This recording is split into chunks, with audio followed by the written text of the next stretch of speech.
Une coroner recommande l'ajout de bandes rugueuses sur toute la route 117.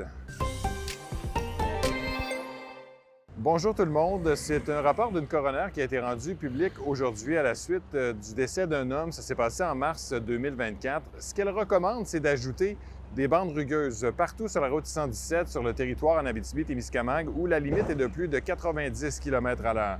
Ça s'ajoute déjà à la recommandation d'une autre coroner qui avait fait exactement la même recommandation il y a quelques mois maintenant. Donc, ça ajoute de la pression au ministère des Transports pour ajouter justement davantage de bandes rugueuses. Je vous invite maintenant à aller consulter un article de notre collègue Gabriel Poirier sur l'application Info de Radio-Canada. Il est question de Immeubles Abitibi et de Trilogie qui sont propriétaires de près de 600 logements à Rouyn-Noranda.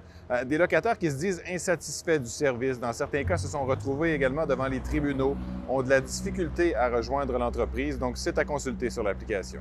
Nous sommes présentement au palais de justice de Rouyn-Noranda où se conclut cette semaine le procès de James Testa qui est accusé d'une trentaine de chefs d'accusation d'agression sexuelle, de traite de personnes, d'harcèlement criminel notamment.